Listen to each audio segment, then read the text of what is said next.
Chapitre 7. Les saltimbanques. Les roulottes formaient un arc de cercle autour du feu mourant, dont il ne restait que des braises, balayées par un léger vent. On se serait cru dans un western.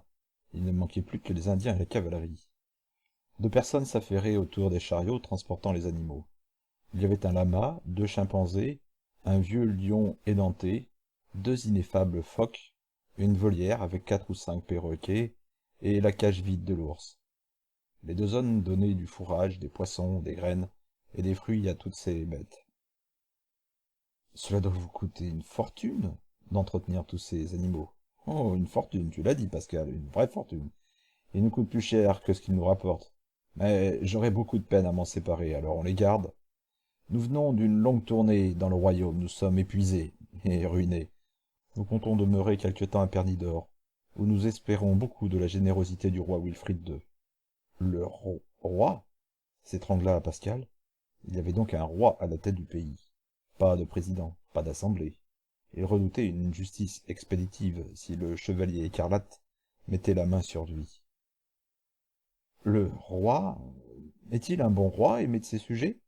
Wilfrid II est le meilleur roi qui fût jamais donné à Pernidor, et le peuple donnerait sa vie pour protéger son roi. Et je serai le premier à le faire. Un tel dévouement rassura Pascal. Le roi Wilfrid II devait être assurément un roi juste, équitable et honnête. Le Richard Cœur de Lion de Pernidor, en quelque sorte. Maintenant, lui dit Nathan, je vais te présenter à notre troupe. Les amis, venez là. Je vous présente Pascal Hardy. Je l'ai trouvé sur la route de Pernidor, perdu. Il a failli être détroussé par 4 coupes jarrées, mais Tommy les a mis en fuite. Tandis que Nathan racontait l'histoire de ce jeune homme ignorant le nom de Pernidor, à la grande hilarité générale, Pascal éprouva une étrange sensation. L'impression que sa vue le trahissait. Une sorte de halo se formait autour de chaque personne. Des teintes se situant dans le gris clair avec de légères nuances. Il avait déjà éprouvé cette sensation tout à l'heure, et précisément lorsque la horde de cavaliers était passée à sa hauteur. Le halo était très noir, comme si les ténèbres l'avaient frôlé. Ce halo-là reflétait la personnalité des gens. C'était une sorte d'aura. La noirceur était celle de l'âme, la blancheur symbolisait la candeur. La couleur dégagée par cette assistance le rassura. Auparavant, il n'avait jamais vécu ce mirage. Il en attribue donc la source à ces bracelets qu'il portait autour des poignets. Des bracelets dont l'existence défiait la logique pour un être venu du XXIe siècle. Il possédait certainement un pouvoir magique. La magie était très forte, aux temps immémoriaux du Moyen-Âge. Alors, maintenant que nous avons assez ri de toi, Pascal, faisons un rapide tour des membres de notre troupe. L'homme que tu vois là-bas, c'est Darius, l'invincible. Il soulève de lourdes charges, tord des barres d'acier et défie quiconque à la lutte ou au combat à main nue. Les deux qui nourrissent les animaux, ce sont Rigolo et Tristounet, nos amuseurs. La vieille femme rousse, c'est ma mère, Hilda. Elle dit la bonne aventure à qui veut bien l'entendre, et même à qui ne veut pas l'entendre. Rire général dans l'assistance. Cesse donc de blasphémer, vaurien, ou je te transforme en grenouille verte et sautillante, rétorqua Hilda. Elle est un peu sorcière à ses heures. Ensuite, Simon, mon fils, troubadour, poète, baladin, mais aussi acrobate et maniant le fouet comme personne. Ne manque que ma défunte épouse, morte en couche il y a 20 longues années, en donnant naissance à ma malheureuse, triste et bien-aimée fille, Élodie. Nathan exprimait de sincères regrets dans ses mots, comme s'il se sentait coupable d'un quelconque crime.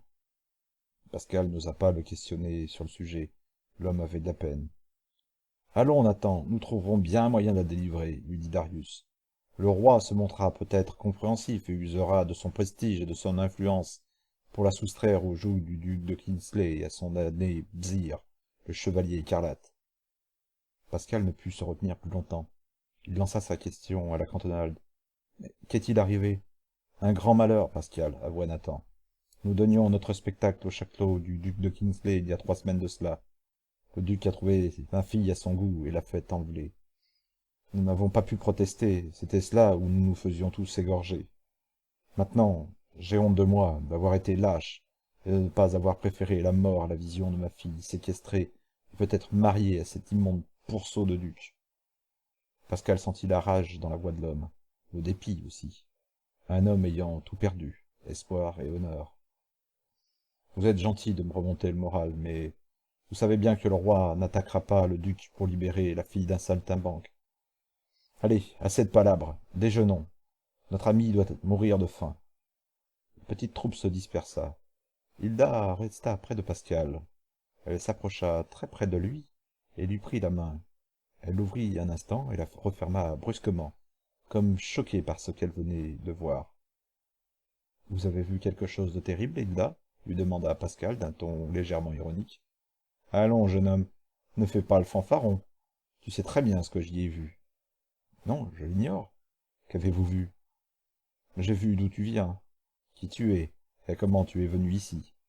Ce que j'ignore, c'est comment tu t'es procuré ces bracelets. » Pascal resta interdit.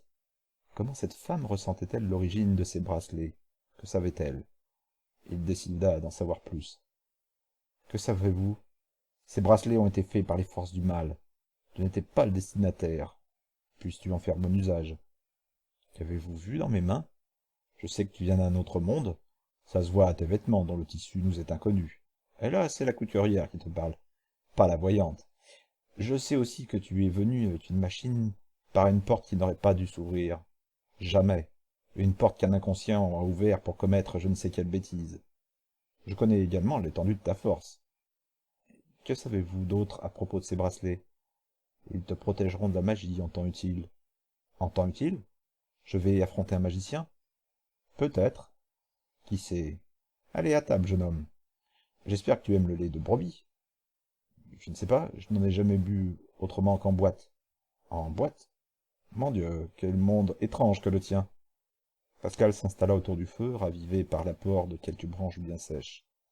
Il partagerait désormais la vie de ses compagnons de route, puisqu'il était bloqué ici. La journée s'écoulait lentement. Pascal avait proposé à Nathan d'effectuer un numéro dans le spectacle pour justifier sa présence parmi eux. « Que sais-tu faire, Pascal? Le dressage? La jonglerie? L'acrobatie? Cacherais-tu un talent de poète, comme notre ami Simon, le baladin? Je pourrais faire un numéro de maniement du sabre. Ah, tu parles de ton épée? Oui. Montre-moi cela. » Pascal sortit son sabre et exécuta des exercices de karaté, tout en faisant virevolter son sabre au-dessus de sa tête, à une vitesse folle. « Pas mal, dit Nathan, admiratif. Il faudrait ajouter quelque chose à ce numéro. Darius pourrait-il me fabriquer un objet constitué de 2 bâtons reliés par une chaîne? Oh, sans problème, répondit l'intéressé. Nous pourrions aussi proposer à l'assistance de combattre contre l'un de nous deux, proposa Pascal à Darius, sûr de sa technique de full contact. Allons, dit Darius, tu n'as l'air pas d'un gringalet, mais crois-moi si tu le veux, les combattants se précipiteront pour t'affronter si on leur donne le choix. Je doute que tu résistes longtemps. Veux-tu faire un essai, Darius lui proposa amicalement Pascal. Avec joie. Je vais te montrer quelle est ma force, et comment je fais avaler un peu de poussière à mes adversaires. La troupe s'écarta et créa un cercle autour d'eux. Les deux hommes souriaient. Darius se précipita sur Pascal. Celui-ci ne paniqua pas. Il attendit patiemment que son massif partenaire soit sur lui. Avec l'agilité consommée d'un félin, Pascal roula en arrière, plaçant son pied droit sur l'énorme ventre de Darius et l'agrippant au bras. Il le projeta par-dessus lui, avec violence, exécutant ce que les judokas nommaient une planchette japonaise. Darius, entraîné dans son élan, ne put se retenir et mordit la poussière. Pascal fut aussitôt debout. « Qui a parlé d'avaler la poussière » demanda Pascal. « Jeune blanc-bec, je vais te montrer comment gagner un combat à la force des poignets, et non avec des cabrioles. » Darius s'orgua une nouvelle fois sur Pascal. Cette fois-ci, celui-ci n'avait pas l'intention d'esquiver l'attaque, ni de retourner la force de l'adversaire contre lui-même. Il s'écarta de la trajectoire du lutteur, et bloqua sa course en lançant son pied d'un coup sec sur le plexus de l'homme. Ce dernier fut stoppé, net, comme s'il avait percuté un mur. Il bascula en arrière. Il resta au sol quelques secondes avant de se renouveler péniblement, en sifflant comme une cocotte minute. « Comment diable arrives-tu à faire cela ?» parvint-il à dire en suffoquant. « C'est une technique orientale de combat. Elle est basée sur la vitesse de déplacement, de réalisation du geste et sur la concentration du coup en un point précis du corps de l'adversaire. Il ne faut pas gaspiller son énergie, ses forces, comme tu le fais. Attends un peu, tu vas voir, je vais te botter le train et tu appelleras ta mère au secours, lui dit Darius en repartant à la charge. Pascal se concentra. Il plongea en avant pour se donner de l'élan et sauta par-dessus Darius, qui atterrit derrière lui. À peine ses deux pieds touchèrent le sol que l'un d'entre eux le quitta aussitôt pour s'envoler dans un demi-tour et venir s'écraser sur la nuque de Darius. Pascal contrôla le coup. Trop appuyé, il aurait pu briser les vertèbres apparemment indestructibles de l'homme. Le coup poussa Darius en avant et le retourna. La main frappa les yeux du lutteur qui mit un genou à terre. Quelques instants s'écoulèrent dans le silence. Toute la troupe était figée, attendant la réaction de Darius. Il articula quelques mots, à défaut de pouvoir se redresser. « Je suis battu » lâcha-t-il. Un murmure parcourut les involontaires spectateurs de sa première défaite. La première de toute sa vie. Pascal avait l'impression d'avoir brisé un mythe, d'avoir commis quelque chose d'irréparable. Comme si, désormais, les autres membres de la troupe n'allaient plus le regarder de la même façon. Non plus comme l'étranger qui était le bienvenu, mais comme celui qui avait été investi d'une aura particulière, d'un pouvoir magique. Pourtant, il aurait voulu leur dire qu'il n'y avait rien de magique dans ses capacités. Elles n'étaient que le fruit d'un long et rigoureux entraînement. Il tendit sa main à Darius pour l'aider à se relever. Pour le réconforter, il lui dit « Je n'ai jamais eu utilisé toutes mes forces pour vaincre un adversaire. Tu es le premier qui a réussi à me pousser dans mes derniers retranchements. Pourtant, tu m'as battu si facilement. Détrompe-toi, Darius. Aucun combat n'est facile, aucun. Car on ne connaît jamais la force de son adversaire avant le combat. Et c'est pour ça que tu as perdu. Comment cela? Tu m'as mal jugé. Tu as mal jugé ton adversaire. Il faut toujours s'en méfier. Il peut recourir à des ruses, à des techniques inconnues, telles que je l'ai fait. En tout cas, souviens-toi de cette leçon si un jour tu te retrouves face au chevalier écarlate. Tu le connais? C'est un de tes amis? Demanda Darius, menaçant. L'assistance était suspendue à la réponse de Pascal. Si je le connais, j'ai entendu son nom prononcé par Nathan, et je l'ai vu se lancer à ma poursuite. À ta poursuite? Il te recherche? Je le crains fort. Je crois que j'ai involontairement fait échouer l'une de ses manœuvres. Alors tu es notre ami. Tout homme lui causant des ennuis mérite d'être un saint homme. Vous feriez une sacrée paire de combattants, intervint Nathan. Pour libérer ta fille, demanda Pascal, car c'est bien à cela que tu pensais. Eh bien, oui. Hilda nous a raconté ce qu'elle a vu en toi. Tu viens d'un monde où la science est plus développée que dans le nôtre.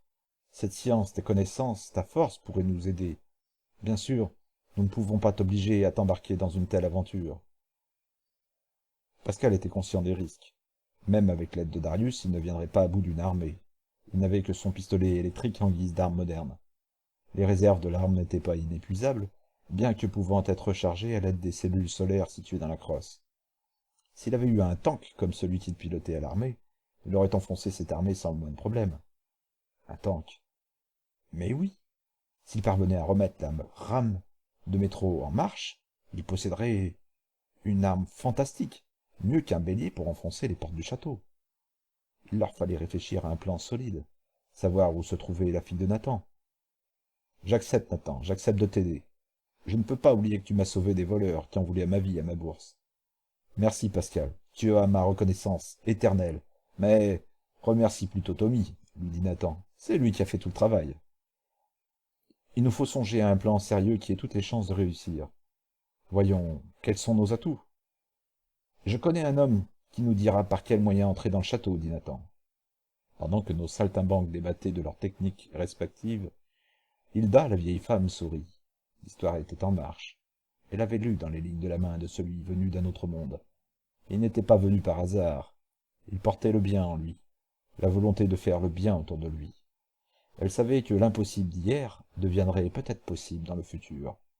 Ses années d'expérience, mêlées à son intuition de vieille sorcière, lui montraient la proximité de ce futur.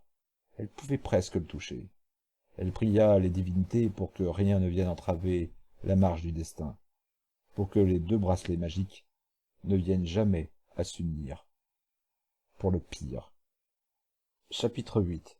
Et la vérité éclata. Darius et Pascal guettaient, tapis dans l'ombre. La pluie tombait régulièrement depuis 1 heure. Les 2 hommes étaient trempés.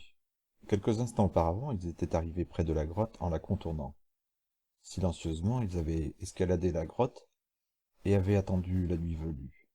De leur poste d'observation, ils avaient tout loisir de noter les va-et-vient des chevaliers gardant l'entrée. Ils étaient 12, répartis en 2 équipes alternant toutes les 24 heures. Ils attendaient l'instant idéal pour passer à l'action. Pascal avait eu quelques difficultés pour atteindre les lieux.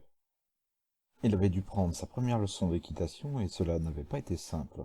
Au XXIe siècle, ce moyen de transport s'était raréfié, restant l'apanage des classes supérieures. Que les saltimbanques du cirque possèdent quelques chevaux lui semblait être une richesse grandiose.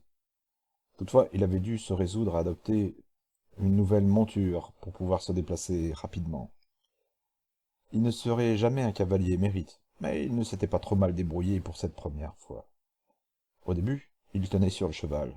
Au trot, les choses s'étaient légèrement corsées. C'est au galop qu'ils étaient venus à la grotte, s'agrippant à l'équidé tant bien que mal. Il craignait le triple galop, avec raison. Pour l'instant, 2 gardes se tenaient à l'extérieur de la grotte, juste à l'entrée. Ils se protégeaient de la pluie battante. Les autres discutaient à l'intérieur. Pascal les entendait distinctement, grâce à la résonance de la cavité. Le machiniste aurait bien aimé que ceux planqués à l'extérieur s'éloignent de quelques mètres. Cela aurait été plus facile pour les tirer au pistolet électrique. Pascal prit son arme et régla l'intensité au minimum. Cela devait suffire pour les assommer pour un moment, voire les tuer. Avec toute la ferraille de leur armure et la pluie s'infiltrant dans ces boîtes de conserve ambulantes, loin d'être étanches, ils avaient toutes les chances d'être grillés comme des sardines avec le plus faible ampérage. « Qu'est-ce que c'est » chuchota Darius. « Une arme. Elle va les toucher à distance ?»« Exact. » « Quelle sorte de projectile lance-t-elle ?»« La foudre. »« La foudre ?» Les 2 gardes s'avancèrent de quelques mètres, ayant cru entendre des voix, celles de nos 2 amis, et ils se tournèrent pour regarder au-dessus de la grotte. Pascal ne leur en laissa pas le temps. Il se redressa, visa et tira à 2 reprises. L'arc électrique zébra la nuit dans un grésillement sourd et toucha ces 2 cibles de manière impitoyable. Les chevaliers s'écroulèrent dans la boue. Une fumée noirâtre, accompagnée d'une odeur de chair grillée, s'éleva de leur corps. Les autres se précipitèrent hors de la cachette. Darius et Pascal, dans un mouvement synchronisé, se jetèrent dans le vide et leur tombèrent dessus. Même à 1 contre 2, il leur restait l'avantage de la surprise et de la mobilité.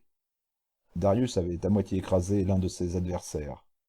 Il ne lui laissa pas le temps de sortir son épée et lui arracha son aume. Il enserra sa tête dans ses bras puissants et lui fit effectuer un quart de tour dans un craquement sinistre. L'autre s'était précipité sur lui, remis de son choc. Ils s'affrontèrent tous 2 à l'épée. Mais chaque coup qu'assénait Darius faisait trembler le chevalier sur ses jambes. De son côté, Pascal avait sorti son sabre.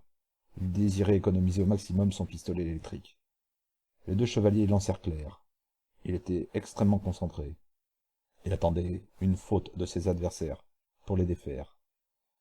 L'un d'entre eux leva sa lourde épée à 2 mains pour fracasser le crâne de Pascal, simplement vêtu de vêtements de l'époque et armé de son seul sabre. Son arme ne tarda pas à entrer en action et transperça le ventre du chevalier à la vitesse de l'éclair. Il ressortit la lame aussitôt. Pascal roula en arrière, le sabre fusa. L'autre chevalier s'apprêtait à passer à l'attaque, mais à l'instant où il voulut avancer, sa jambe gauche ne suivit pas. Il la vit par terre. Le chevalier regarda Pascal qui remisa son sabre dans son fourreau. L'homme qui n'avait même pas vu le coup venir se déséquilibra. Darius n'en revenait pas. Il commençait à comprendre l'importance de la formation de son jeune ami. La force n'était pas tout. Il fallait savoir l'utiliser. Celui qui possédait la vitesse était autant protégé que celui qui possédait une armure, à ceci près que l'un avait l'avantage de la mobilité, pas l'autre. Les 2 compères entrèrent dans la grotte illuminée par des torches. Pascal se dirigea tout de suite à l'arrière de la voiture motrice. Il détela le reste du convoi. Il n'aurait besoin que de la motrice. Ainsi, il bénéficierait d'une meilleure vitesse de pointe. Ensuite, il se rendit à l'avant de la motrice. Il n'y avait quasiment aucune trace de l'accident, hormis quelques bosses négligeables sur la tôle de la machine. Il pensa qu'en touchant violemment le sol, il avait dû déclencher un système d'alarme coupant automatiquement toute alimentation, ceci pour éviter qu'un incendie d'origine électrique ne se produise dans la rame de métro. Il ne pouvait en être autrement. La rame était guidée sur le rail magnétique, recevant ses informations par les ordinateurs de la RATP. L'arrêt soudain d'envoi d'informations avait fait chuter la rame, coupant automatiquement tous les circuits. Il entra dans la cabine, ouvrit un panneau se trouvant sous le volant. Ce n'est pas la première fois qu'il le faisait. Responsable de sa machine, il avait eu droit à un embryon de formation à la RATP sur le fonctionnement général de la rame de métro, y compris sur la partie électronique située sous le tableau de bord. C'est bien ce qu'il pensait. Il y avait un interrupteur positionné sur off. Il contrôlait l'alimentation générale du circuit électrique. Il enfonça le bouton. Il entendit avec satisfaction le ronronnement rassurant des câbles sous tension. Il tourna la clé de contact. La grotte vaguement éclairée par les torches fut soudain illuminée par les faisceaux des phares. Darius, resté devant la motrice, recula, effrayé par la lueur émanant des yeux du monstre. « N'aie pas peur, Darius, lui dit Pascal. Mais quelle est cette sorcellerie? Oh, il n'y a aucune sorcellerie dans tout cela. Monte avec moi, regarde. Cette machine fonctionne grâce à l'énergie électrique. Je ne comprends pas. La foudre de l'orage, l'éclair qui est sorti de mon arme, c'est ce qu'on appelle de l'électricité. Et tu peux renfermer la foudre dans cette machine pour la faire fonctionner? Oui, c'est exactement cela. Mais l'énergie n'est pas éternelle. Il faut régulièrement en remettre, car elle s'épuise. Nous allons la faire sortir de la grotte et nous y ferons entrer nos chevaux. Mais de quelle manière? Pascal ouvrit les portes. Puis la motrice s'éleva à une vingtaine de centimètres. Il piloterait donc en manuel. Les manœuvres seraient d'autant plus délicates qu'il ne disposait plus du freinage magnétique. La rame se comporterait comme un vulgaire aéroglisseur et déraperait dans tous les virages. Il devait en tenir compte pour la piloter. Il vérifia le niveau d'énergie. Il était assez bas, au quart du potentiel total des batteries. Une fois dehors, Darius fit entrer les 2 chevaux dans la rame. Les portes se refermèrent, la rame s'éloigna lentement de la grotte. En abandonnant la grotte pour ne devenir qu'un petit point dans son écran de contrôle, Pascal éprouva une étrange sensation, un peu comme si la porte par laquelle il était parvenu s'était refermée à jamais. Une détestable impression d'avoir les doigts pris dans un engrenage implacable, impliqué dans une histoire pour laquelle il n'était pas fait. Et puis il éprouva la traditionnelle culpabilité d'interventionnisme dans un monde autre que le sien. Son action changerait-elle le cours des événements et entraînerait-elle des faits qui n'auraient pas dû exister? Ou était-ce écrit quelque part dans l'histoire qu'il se trouverait un jour dans ce lieu précis pour y accomplir une tâche précise? Cruel dilemme que de savoir si l'histoire était une page blanche ou une page déjà écrite. La rame chemina lentement dans la nuit, dont la noirceur profonde n'était déchirée que par la lueur cendrée de la lune. Il ne fallait pas perdre un seul instant. Demain, la relève de la garde s'effectuerait, et il faudrait peu de temps au chevalier écarlate pour apprendre l'incident. La poursuite reprendrait de plus belle. Darius et Pascal avaient caché la rame dans un endroit sûr, à l'abri des regards indiscrets. Darius et Pascal avaient caché la rame dans un endroit sûr, à l'abri des regards indiscrets. Toutefois, Pascal avait tenu à ce que l'endroit soit ensoleillé afin que les capteurs solaires, situés sur le toit, rechargent les batteries. De retour au campement, ils furent accueillis par les autres membres des compagnons du cirque. Une personne s'était jointe à eux. « Je vous présente Julien, dit Nathan. C'est lui qui va nous aider à entrer dans le château. »« Qui es-tu » demanda Pascal, l'air suspicieux. « Je suis un voleur, et magicien à mes heures. Je connais Nathan depuis longtemps. Nous avons travaillé dans la même troupe de troubadours, autrefois, avant que nos chemins ne se séparent. Ensuite, j'ai été l'amuseur attitré du duc de Kingsley jusqu'au jour où mes tours ne l'ont plus amusé. Il m'a chassé, et depuis, je vis dans les environs du château de vie diverses rapines. Je vole son gibier, sa nourriture, car je connais les entrées secrètes du château. J'ai eu tout loisir de les découvrir pendant mon long séjour auprès du duc. Julien peut nous aider à entrer dans le château. Par contre, il ne sait pas où se trouve Élodie, hélas, dit Nathan. L'aura dégagée par Julien était très noire. Pascal ne lui accordait pas sa confiance. Il trouvait curieux qu'un homme volant pour survivre ait une aura aussi sombre que les ténèbres. Il n'en avait guère vu, pour l'instant, de plus sombre, hormis celle du chevalier écarlate. Il choisit de se méfier de cet homme que Nathan avait été chercher et qui se présentait comme un sauveur. De plus, Julien ne cessait de le dévisager, comme s'il cherchait à s'imprimer de ses traits, pour mieux le dénoncer. Pascal garda ses réflexions pour lui. Si piège il y avait, il éviterait de tomber dedans. Mais pour l'instant, il ne devait pas éveiller l'attention du voleur. Bien, par où peut-on entrer demanda Pascal. Par les douves. Qu'est-ce que c'est? Les fossés remplis d'eau cernant le château. À une dizaine de mètres à droite du pont-levis se trouve une gargouille en forme de dragon. C'est une fausse gargouille. Vous pouvez la tirer et entrer dans un couloir bas et sombre menant à une grille. Elle n'est jamais fermée. Elle conduit au geôle. Ensuite, ce sera à vous de retrouver la personne que vous recherchez. Cela paraît simple, dit Darius, enthousiaste. Trop simple, pensa Pascal. Nous irons ensemble, Pascal demanda Luther. Bien sûr, dit-il, en masquant son malaise. Demain soir, au milieu de la nuit. Le sort en était jeté. Avec un peu de chance et beaucoup de courage, il ramènerait Élodie demain soir, la libérant ainsi du joug de son oppresseur. Ensuite, il devrait courir à Pernidor, trouver refuge auprès de la puissance royale. Là-bas, le duc de Kingsley ne tenterait jamais de les importuner. Il préférerait sûrement dénicher une autre infortunée compagne. La nuit était tombée. Tapis dans les bois, les compagnons du cirque étaient tous venus, hormis Hilda et Simon, demeurés au campement. Hilda en raison de son grand âge, et Simon parce qu'il n'existait pas plus piètre combattant que lui. Toute la troupe était en avance sur les conseils de Pascal. Lui et Darius seraient de l'expédition, s'introduisant dans l'enceinte de la forteresse, tandis que les autres attendraient à l'extérieur, dans le bois, pour venir leur prêter main forte au cas où la sortie serait précipitée. Les deux hommes s'approchèrent à pas feutrés. Ils se glissèrent dans l'eau, avancèrent en ondulant pour ne pas faire le moindre bruit. Tout à coup, on entendit des bruits de sabots, des ordres. Le pont-levis s'abaissa lentement. Il se stabilisa en prenant appui de l'autre côté des fossés. Une demi-douzaine d'hommes sortit à cheval. Pascal émergea de l'eau où il s'était enfoncé et nagea vers le pont-levis. Darius le suivit. « Qu'est-ce que tu fais, Pascal ?»« Je change de chemin, par prudence, » chuchota ce dernier. Les deux hommes se hissèrent sur la plate-forme alors que le garde, situé en hauteur, manœuvrait pour la relever. Vêtus de costumes noirs, ils passèrent inaperçus. Il leur fallait éviter à tout prix de faire de mauvaises rencontres. Où se trouvent les appartements du duc? Pourquoi?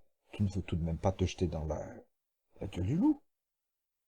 Mais non, je suis sûr simplement qu'Élodie se trouve pas très loin de lui, pour qu'il puisse la voir à loisir. Bien sûr, oui. Alors il faut entrer par cette porte, là-bas. Allons-y. Attends, murmura Darius, en accrochant Pascal par le bras. Il désigna deux gardes venant dans leur direction. Les deux gars n'étaient pas de service. Ils discutaient tout simplement en marchant. Et ils s'approchaient dangereusement de Darius et Pascal. Leurs pouls battaient furieusement, mais rien ne se passa. Ils en profitèrent pour courir en direction de la porte menant au but de leur incursion, en passant derrière le dos des deux bavards. Pascal ouvrit la porte et se trouva nez à nez avec un garde. Son poing partit d'un coup sec. L'index et le majeur tendus frappèrent les yeux, et il se jeta derrière l'homme pour le recevoir dans les bras. Son genou calé contre la colonne vertébrale, il fit claquer le dos de l'homme. En voilà un qui ne serait pas bavard. Darius colla son oreille contre une porte. Pas un bruit. Il ouvrit et jeta un regard. C'était une sorte de garde-manger. Ils entrèrent et cachèrent le corps dans un placard. Puis ils ressortirent en prenant bien soin de ne pas laisser la moindre trace de passage. Ils se dirigèrent lentement dans un immense couloir. Sur la droite, un escalier. En haut, ce sont les appartements du duc. En bas, ce sont les geôles, commenta Darius. Comme deux petites souris, ils grimpèrent quatre à quatre les marches de l'escalier. Des voix étouffées parvinrent à leurs oreilles. Ils localisèrent la pièce d'où elle provenait, mais n'arrivèrent pas à distinguer les mots. Ils entrèrent dans une pièce inoccupée, jouxtant celle qui les intéressait. Ils ouvrirent la fenêtre et se cachèrent sur le balcon. Ils tentèrent de déterminer les occupants de la pièce. « Qui est-ce » demanda Pascal. « C'est le duc. Je n'arrive pas à voir l'autre personne. »« Ah !» Il s'approche. « Bon sang, Jenka !»« Le chevalier écarlate ?»« Mais c'est la même personne. Écoute ce qu'il raconte. » Les deux hommes tendirent l'oreille. « Je vous tiens responsable de cet échec, Jenka, » dit le duc. « Comment ces saltimbanques ont-ils pu abattre 6 chevaliers aguerris, entraînés ? Je l'ignore.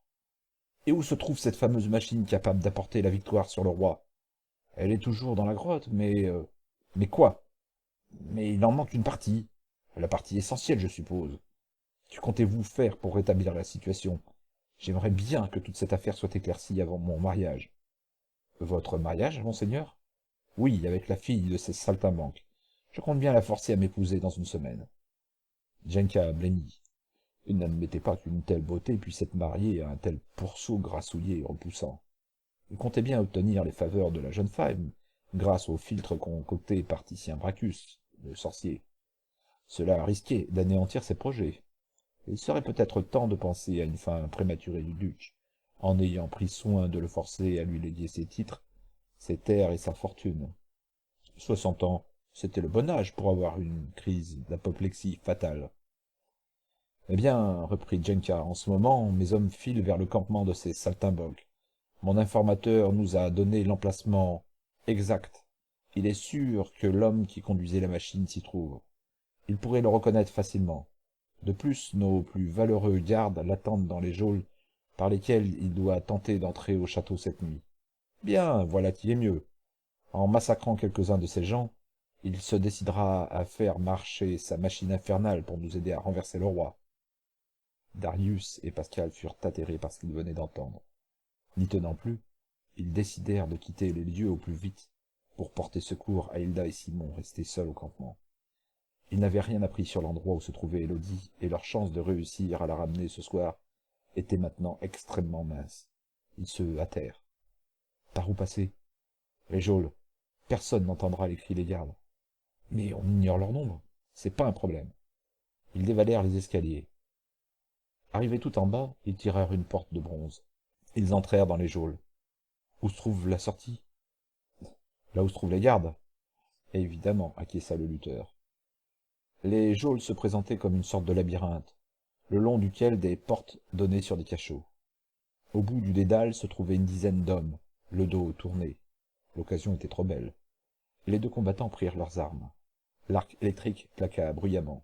Un homme s'écroula. Les autres se retournèrent. Un garde reçut un coup de masse hérissé de pointes d'acier s'enfonçant dans son crâne. Darius lui subtilisa sa hache. La masse dans une main, la hache dans l'autre, le lutteur se déchaîna avec une force hors du commun.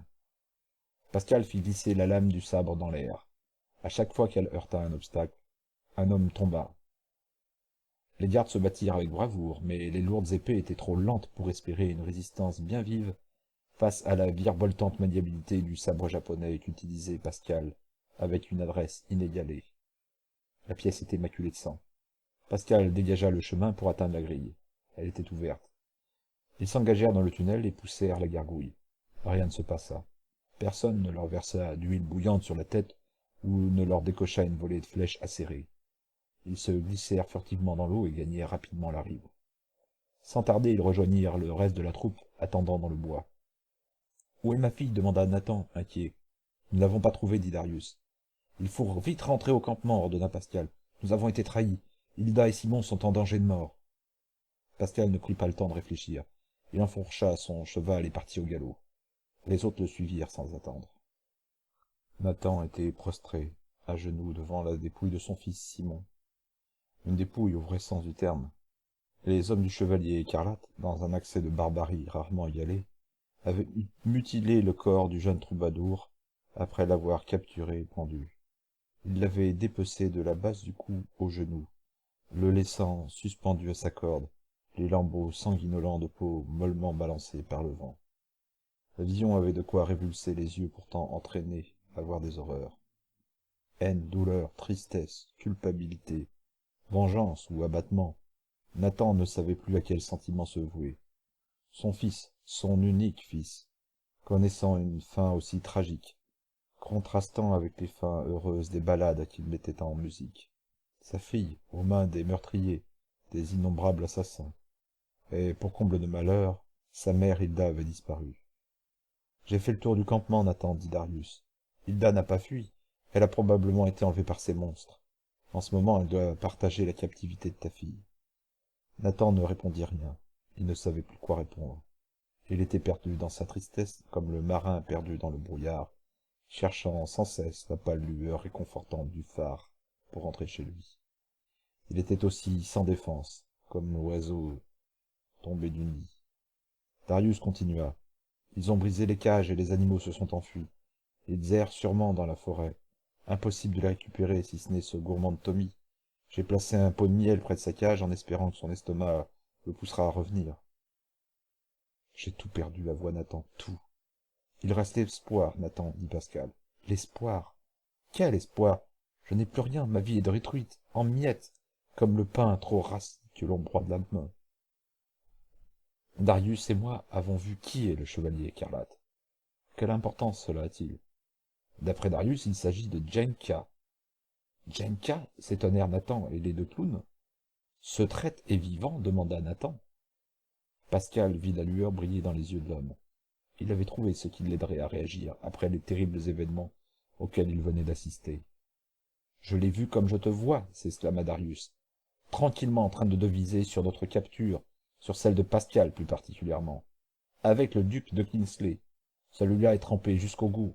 Il connaît la trahison du chevalier.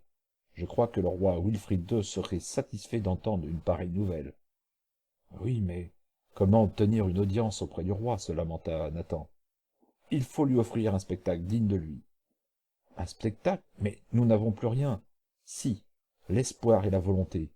Il faut tout récupérer, tout ce qui peut encore servir, faire des réparations de fortune, mais il faut que nous donnions un spectacle. »« Regardez, dit le clown rigolo, Tommy revient. Je vais l'attacher. » L'ours s'approchait du pot de miel laissé par Darius. Il revenait comme l'espoir revenait parmi la troupe.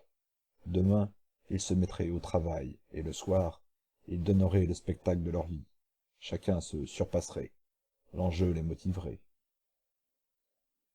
Dans l'antichambre, 5 hommes attendaient. Dans quelques instants, les hommes s'effaceraient. Il n'y aurait plus que les artistes, et la grande salle à manger serait leur scène. Un garde leur fit signe d'entrer. Les clowns entrèrent les premiers. Tous attendaient avec anxiété. Les premiers rires ne tardèrent pas à éclater. Rigolo et Tristounet connaissaient bien leur métier. Pascal entr'ouvrit la porte et aperçut Rigolo, agrippé à un lustre, tandis que Tristounet tentait de l'en faire descendre, en l'aiguillonnant dans la partie la plus charnue de son anatomie, à l'aide d'une hallebarde empruntée à un garde. Il referma la porte. Nathan plongea la main dans un sac pour en sortir quelques friandises destinées à récompenser Tommy, à l'issue de chacun de ses exercices. Je vais essayer de le faire tenir en équilibre sur ses pattes avant. Je n'y suis jamais arrivé à lui faire faire, ce gros lourdeau. Il m'aiderait bien s'il consentait à coopérer ce soir, dit Nathan, pour se réconforter. Son tour était venu. Il entra. Rigolo et Tristounet étaient restés dans la salle pour amuser le public pendant le numéro de Nathan. Ils n'avaient pas leur pareil pour rattraper un numéro raté, au cas où. Pascal commença à faire le vide en lui. Il se concentra. Il vida son esprit de toute pensée, de toute perturbation. Il serait le dernier à passer, après Darius. Il se déconnecta de toute réalité, pour mieux sentir tout son corps, en reconnaître les moindres recoins, en tirer la moindre parcelle d'énergie. Les minutes s'écoulèrent lentement. Tout reposait sur ce qu'il ferait. Ce qu'il ferait devait réussir. Le roi devait être impressionné par ce qu'il allait voir. C'était le seul moyen de lui parler et de gagner sa confiance. Darius entra à son tour. Il exécuta ses habituelles torsions de barre. Puis, surprenant l'assistance, il demanda au roi. « Plairait-il à votre majesté de manger l'un de ces plats ?» fit-il en désignant une grande table en chêne au fond de la salle, garnie de différentes victuailles. Le roi se prit au jeu. « Luther, je dois t'avouer que ton roi, s'il a une grande faim, n'a plus la vue de sa prime jeunesse. Je ne vois pas trop ce qu'il y a sur cette table. Peux-tu me dire ce qui s'y trouve lui demanda Wilfrid. Ma foi, Majesté, il s'y trouve tant de choses que les mots me manquent pour les décrire. Je crois qu'il sera plus simple que j'amène cette table devant les yeux de votre Majesté. Que me dis-tu là? Ne vois-tu donc pas que cette table pèse au moins dans les 200 kilos? Lui dit le roi, doutant de la faisabilité de la chose. Darius se garda de répondre. Il se glissa sous la table, bien au centre. Il empoigna de part et d'autre des poutres traversant et soutenant la table. Il banda ses muscles, ses puissantes cuisses poussèrent. Il respira en haletant et se bloqua soudain. Tout son corps s'éleva lentement, prenant bien garde à maintenir la stabilité du tout. Il fit un premier pas, puis un autre. La scène parut durer des heures. Il ne lui fallut pourtant qu'une minute pour franchir la vingtaine de mètres le séparant du roi. Une fois arrivé devant sa majesté, il reposa la table avec précaution. « Que plaira-t-il à sa majesté » demanda Darius, rouge d'effort intense et haletant. Pour toute réponse, le roi se leva et applaudit vivement. Toute l'assistance en fit autant. Les applaudissements fusèrent longtemps. Puis le roi s'adressa à lui. « Tu viens de jouer un vilain tour à tes amis, lutteur. »« Je ne crains de ne pas comprendre, majesté. Tu m'as tellement ébloui que je me demande si la suite du spectacle pourra parvenir à le faire encore plus. Vous serez surpris, majesté, je le souhaite. Je me tiens bien sûr à disposition de tous les chevaliers qui désirent lutter avec moi à main nue à la fin du spectacle, fit Darius en s'inclinant devant le roi. Tous les notables s'assirent, suivant en cela les ordres du roi. Darius annonça. Et voici maintenant un homme étrange, connaissant une technique venue d'un monde lointain, doué d'une force et d'une vitesse inouïes. Voici Pascal, l'homme plus rapide que l'éclair. Puis il ajouta à voix basse. Majesté, pourrions-nous éteindre quelques bougies dans la salle pour jouir davantage du spectacle? Le roi donna ses ordres alors que Pascal entrait. Il sortit le sabre de son fourreau. Le roi s'intéressa vivement à cette arme. Il n'en avait jamais vu de pareille. Pascal refit son numéro de contrôle, de maniabilité virevoltante du sabre, sous les applaudissements de toute la salle. Le roi fut enthousiasmé et attendit la suite avec beaucoup d'intérêt, comme s'il sentait que le jeune homme devant lui n'était pas quelqu'un d'ordinaire. Pascal sortit d'une malle le nunchaku fabriqué par Darius. Il l'imbiba d'alcool et l'enflamma. Puis il le fit tournoyer à toute vitesse autour de lui, dans tous les sens. Le roi fut subjugué par tant de rapidité. Darius s'approcha avec un bâton de bois dans la bouche. Nathan, Rigolo et Tristounet en firent de même. Ils formèrent un cercle autour de Pascal et se mirent à courir pour pimenter l'exercice fort périlleux. Les 4 hommes tenaient aussi un bâton dans une main. Le roi se leva pour mieux voir. Il se demandait à quoi pouvait bien servir cette curieuse danse tout autour de Pascal. La réponse ne tarda pas à venir. Le nunchaku, tournoyant toujours à une vitesse folle, vint heurter chacun des 8 bâtons. Cela ne dura guère plus de 2 secondes. C'était plus que suffisant pour que Pascal ôte les bâtons des mains et des bouches, sans toucher ses partenaires, sans les brûler, alors qu'il courait. Le roi dit un plus. Il n'avait jamais assisté à une pareille démonstration. Pourtant, il avait vu de nombreuses troupes se produire dans son château, mais là, la prestation dépassait tout ce qu'il avait pu voir auparavant. Pascal éteignit le rougeoyant nunchaku, à demi consumé. Le roi déjà debout, en train de lui faire une triomphale ovation, l'invita à s'approcher. « Quel merveilleux numéro et quel contrôle de tes gestes, jeune Pascal. Je suis ébahi. Il n'est pas terminé, majesté. Il me reste une dernière chose à accomplir. » « Pas terminé? Que diable pourrais-tu faire qui m'éblouisse davantage? »« Ceci, majesté. Je vous demande de bien vouloir voir si cette lourde épée est solide, » lui dit Pascal en lui tendant un glaive. Le roi l'examina, frappa sur le plat de sa main, utilisa sa propre épée pour frapper sur le glaive tendu par Pascal. « Elle me paraît de très bonne qualité, jeune homme.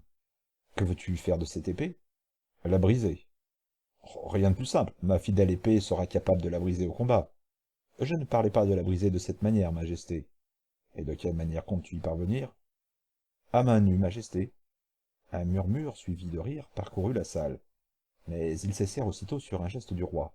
« À main nue, dis-tu? »« Oui, majesté. »« Je te fais chevaler si tu y parviens. » Pascal ne s'attendait pas à une telle réponse du roi. Il observa le visage de ses amis. Nathan secoua la tête. persuadé que Pascal échouerait. Darius, lui, sourit. Il fit un signe à Pascal, un signe de confiance et d'encouragement. Les deux clowns amusèrent l'assistance, en demandant que l'on fasse quérir un médecin. Pascal tourna les yeux vers le roi. Puis Darius vint, et d'un geste puissant, il planta l'épée dans la table en chêne devant eux. La lame s'enfonça d'une dizaine de centimètres. C'était suffisant. Il tenait fermement l'épée. Elle était à la hauteur de sa poitrine, à la bonne hauteur. Cette fois, Pascal se concentra encore plus longuement. Sa respiration devint plus lente. Le rythme de son cœur s'abaissa. Le plat de la lame. Plus rien n'existait autour. Il prit appui sur le sol. Le plat de la lame. Il recula sa main droite, son bassin pivotant. L'énergie bouillonnait en lui, telle la lave d'un volcan que l'on réveille. La lame luisait devant lui, le plat de la lame. Le temps ralentit et laissa la force monter en lui, pour la concentrer dans la lame. Son poing se ferma et se serra. La lame, mettre l'énergie dans la lame pour la faire exploser. Ses amis tremblaient pour lui, mais il ne les voyait plus. Il ne voyait que la lame brisée. Il hurla, un terrible hurlement inhumain, celui d'une bête déchaînée, voyant le chevalier Djenka en face de lui. Le bassin pivota vers l'avant. Le poing jaillit à la vitesse de l'éclair. L'épée se fendilla, se cassa en deux morceaux. Le poing poursuivit sur sa lancée, tandis que le hurlement se prolongeait. Il se passa plusieurs secondes avant que Pascal n'émerge de sa profonde concentration et ne se rende compte de la liesse régnant sans partage dans la foule ébahie. Darius brandit l'épée brisée aux yeux de tous. Les acclamations redoublèrent d'intensité. « Jeune homme, le roi n'a qu'une parole. Agenouille-toi devant ton roi, s'exclama Wilfrid II. Pascal, grisé par les bravos fusant de toutes parts, s'approcha et s'exécuta. Le roi sortit son épée, et selon un rituel immuable, fidèle à l'esprit des films de cap et d'épée, le roi ordonna à Pascal. « Quel est ton nom ?»« Pascal Hardy, Majesté. Par les pouvoirs qui me sont conférés, et devant les historiens qui inscriront ton nom sur leurs tablettes, je te fais chevalier Hardy. Puisses-tu honorer ta tâche, et ton nom symbolisant le courage. Toi et tes compagnons recevrez une bonne bourse pour cette mémorable soirée. Votre Majesté n'est peut-être pas au bout de ses surprises. Il reste les luttes amicales entre vos meilleurs hommes. Ah, ton ami Luther s'est en effet proposé de combattre ceux qui le souhaiteront. Eh bien, je propose de combattre personnellement contre les 4 meilleurs, à la fois. Es-tu fou? Non, je vois qu'à ton regard, tu parles le plus sérieusement du monde. 4 hommes contre le chevalier Hardy. Les hommes se bousculèrent. À 4, ils étaient sûrs de venir à bout du nouveau chevalier. Les 4 hommes se rassemblèrent et se mirent en une tenue plus légère pour combattre. Ils encerclèrent Pascal. L'un d'entre eux ouvrit les hostilités. Il s'arrêta net contre le poing de Pascal, tendu et placé contre sa poitrine. Pascal n'avait pas bougé d'un millimètre. Les 3 autres se regardèrent et se concertèrent pour passer à l'attaque en même temps. Ils eurent à peine le temps de voir les membres de Pascal entrer en action. Le premier pas était fait. Ils étaient sonnés. Cette fois, Pascal agit. Darius souffla au creux de l'oreille du roi. « Je regrette de dire cela à sa majesté, mais ces hommes n'ont qu'une chance de le vaincre. Comment peux-tu être sûr? Il m'a battu avec une facilité déconcertante, majesté, dans un combat tel que celui-ci. Je n'ai pas pu le toucher une seule fois, car là est son secret, la vitesse de l'éclair. On ne parvient pas à le toucher. Il se bat à merveille. Il est réellement le plus puissant des chevaliers. Oh, il en reste encore un, majesté. Un chevalier qui est un traître. Où y a-t-il un traître? Nathan s'approcha à son tour et parla au roi. Il y a un traître au château du duc de Kingsley. Le duc lui-même, bien sûr, dit le roi, sûr de lui. Non, majesté. Le chevalier Jemka. Mais que me dites-vous? Il est mort. Je l'ai fait pendre. Nous le pensions aussi, majesté, poursuivit Nathan. Mais Darius le lutteur et le chevalier Hardy l'ont vu. Il se cache sous l'identité du chevalier écarlate. Seigneur, si vous dites vrai, il complote et se prépare à donner l'assaut de Pernidor. Mon armée n'est pas encore prête à combattre. Majesté, le chevalier Hardy peut vous aider à vaincre. Désirez-vous l'entendre? Bien sûr. Le roi écoute toujours ses chevaliers. Pascal tendit la main à chacun des hommes qui avaient été vaincus et qui avaient tenté de lui résister. Ils avaient abandonné, victimes de l'épuisement. Le repas se poursuivit quelques instants sans le roi. La troupe entra dans une salle jouxtant la grande salle à manger, précédée de Sa Majesté. La porte se referma pour faire éclater la vérité. Tous espéraient qu'elle serait entendue. Ce que vous me dites là est de la plus haute importance. J'apprécie que dans ce pays, il n'y ait pas que des traîtres et des sujets qui soient comme vous, qui me soient restés fidèles. Mais hélas, 3 fois hélas, je ne puis rien faire pour vous. Majesté, dit Nathan, je sais, votre fils assassiné, votre fille, et maintenant votre mère aux mains ensanglantées de ces scélérats. J'enrage, mais je ne peux me permettre de déclencher les hostilités. L'équilibre des forces est presque parfait.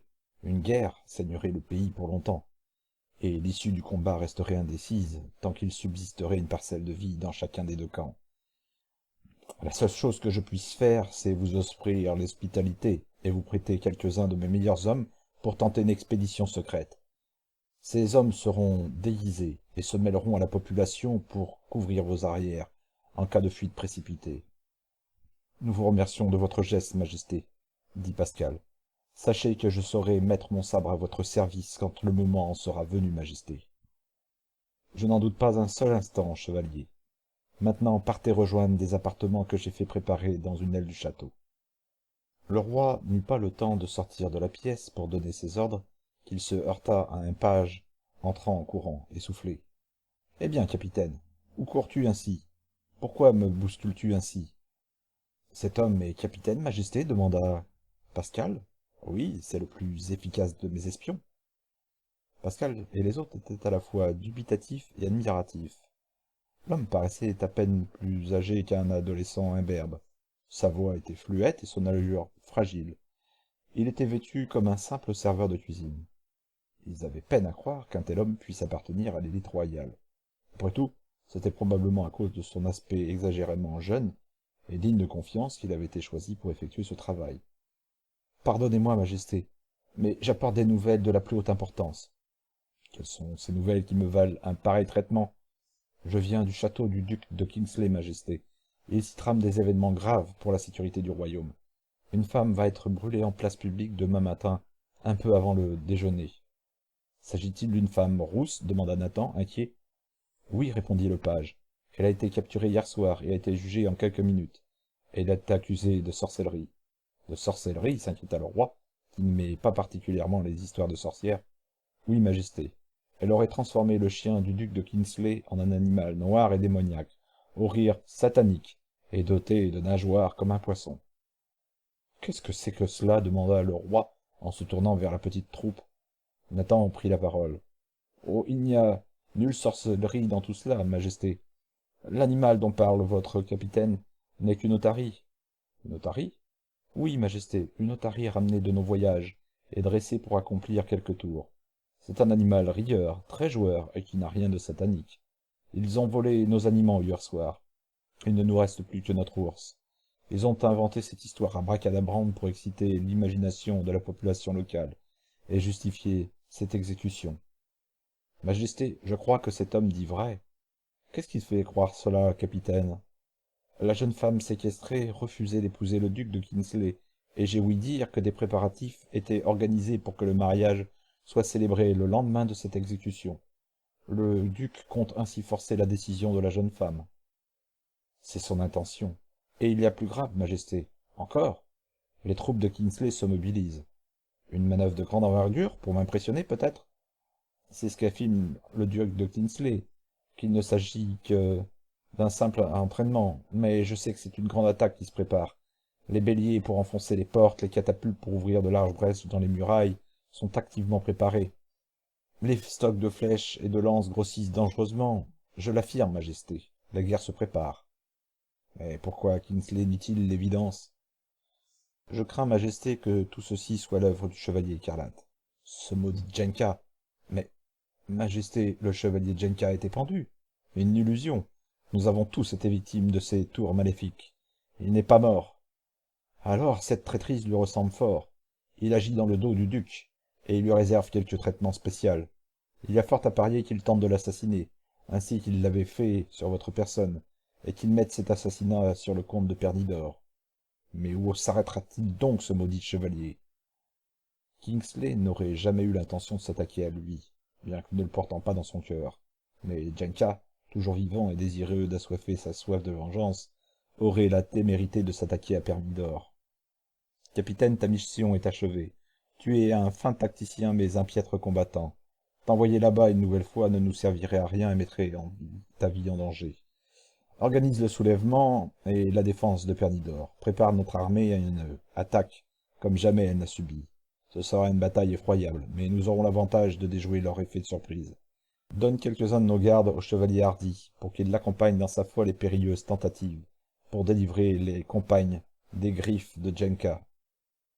Il en sera fait ainsi que vous le souhaitez, Majesté. Là, le roi se retira dans ses appartements. Un valet prit en charge la troupe du cirque. Le roi pensait, à tort, avoir apporté la paix à son royaume.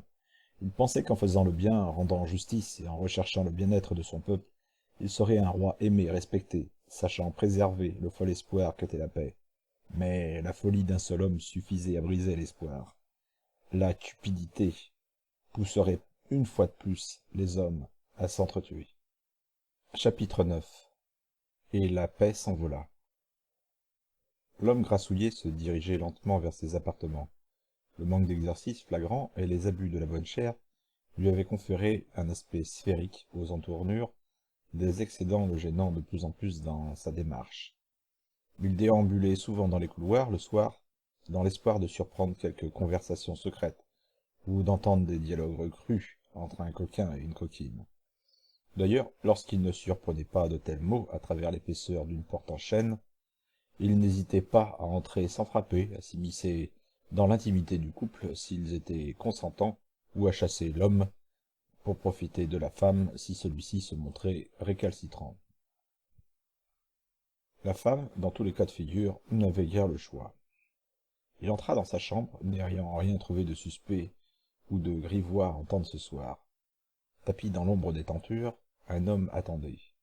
Pour une fois, il avait troqué l'étoffe écarlate pour un vêtement léger et noir. Noir comme son âme, comme son dessein. Kingsley tournait le dos à Tchenka. Erreur fatale. Le chevalier, tel un félin chassant la nuit, se glissa derrière la montagne de graisse. La dague jaillit de son fourreau. Le duc n'avait rien entendu. Le bras de Tchenka lui étreignit littéralement la gorge.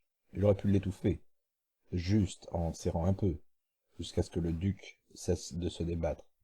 Mais non, il voulait le saigner comme une bête dans un abattoir. « Crève, immonde pourceau !» lui dit-il, alors que la lame glissa d'un coup sec sur la gorge du bedonnant personnage. « Tu n'imaginais tout de même pas que j'allais te laisser épouser Élodie sans rien dire? Il faut un chevalier, un vrai, pas une limace graisseuse dans ton espèce. » Le duc s'écroula, gisant dans une flaque de sang grossissant à vue d'œil. Jenka avait les mains libres. Il n'aurait qu'à inventer une histoire abracadabrantesque qu'il mettrait sur le dos de la sorcière conduite au bûcher dès demain. Il obtiendrait les titres, les terres du duc, sans héritier, en confectionnant un faux testament. Il aurait surtout le pouvoir, et saurait s'en servir bien mieux que ne l'avait fait cette immonde gargouille de Kingsley. Toute la population des environs s'était rassemblée sur la petite place publique. Il y avait surtout des badauds, plus attirés par l'originalité du spectacle offert que par la vue du sang. En effet, les bûchers se faisaient rares ces derniers temps. Seuls les criminels aux rituels sataniques et les sorciers méritaient un tel traitement. De plus, le châtiment par le feu relevait normalement du roi. Or, le roi Wilfrid II était un roi clément. Il y avait bien eu quelques exécutions, des pendaisons pour la plupart, sous son règne, mais c'était exclusivement pour de grands criminels s'étant comportés comme des bêtes vicieuses et acharnées sur des innocentes victimes. En prenant la décision de brûler Hilda, le duc de Kingsley commettait une grave imprudence. Il connaissait les risques encourus, mais Jenka les avait balayés d'un revers de la main, prétextant que Wilfrid n'oserait jamais s'en prendre à lui pour une pareille peccadille. Il ne s'était pas trompé. Pas de trompette, ni de héros pour annoncer la venue du roi en ces lieux, pour empêcher l'exécution de la cruelle sentence. Les acteurs de ce triste spectacle arrivèrent à leur tour sur la place. Hilda fut conduite au milieu des bûches de bois et entravée à un tronc d'arbre. Cette scène se passait sous les yeux de Nathan, Pascal, Darius et les autres, vêtus comme de simples paysans et mêlés à la foule. Hilda scruta cette marée humaine pour y déceler un quelconque signe de bienveillance, d'amitié. Elle ne rencontra que la joie se lissant sur ces visages durs, empourprés et sillonnés par le vent, la pluie et le froid, la joie de voir brûler une sorcière. Soudain, elle croisa le regard désemparé de Nathan. Elle reconnut les siens autour de lui, et l'étranger venu d'un autre monde, pour accomplir son destin.